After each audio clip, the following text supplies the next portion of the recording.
Hi, I'm Alyssa Pinkston, and I'm doing my author presentation on Sidney Clopton Lanier, an American musician, poet, and author. I'm going to be covering who he is. I know he's not as widely known as other poets of his time. What are his works? What is he most widely known for? What was his inspiration? What drove him to accomplish what he accomplished in his life? And did he leave a mark?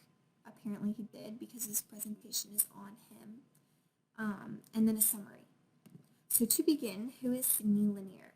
He was born in Macon, Georgia, and lived a very short life from 1842 to 1881. He began playing the flute at a young age, which sparked his love of musical instruments and eventually poetry. He attended Oglethorpe University before serving in the American Civil War, which led to him contracting tuberculosis, which led to his premature death at the age of 39. However, he accomplished a lot in his life and is still considered one of the finest poets from the South in the 19th century. Highlights of his life include he was a lawyer. He came from a family of lawyers, so that's what he studied when he attended Oglethorpe University. Shortly after he graduated, he served in the American Civil War in the Confederate Army, and later in the Civil War was a ship pilot along with his brother. Later in his life, he was a lecturer at Johns Hopkins University in Maryland, and throughout his life, he was a musical performer of the flute and a regular church organist. However, he's most widely known for his poetry and writings, which he began in an effort to support his family. The works. In his lifetime, he composed music, produced musical and literary lectures, wrote poems, travelogues, essays, and novels, and developed a poetic meter style of his own.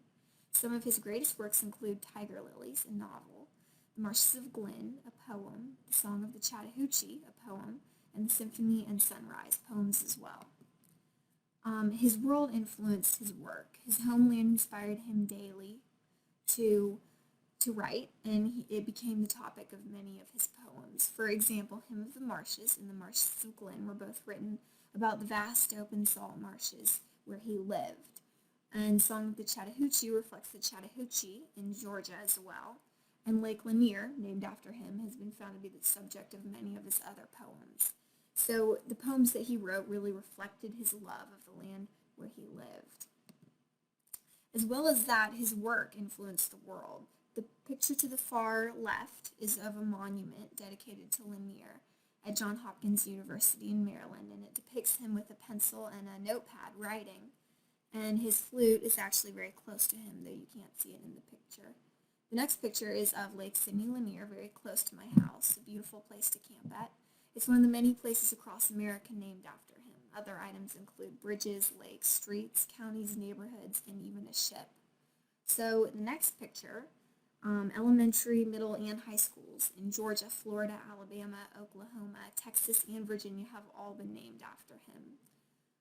The top right picture in the top right corner is a stamp printed in 1972. It's an 8-cent stamp with Lanier's picture on it.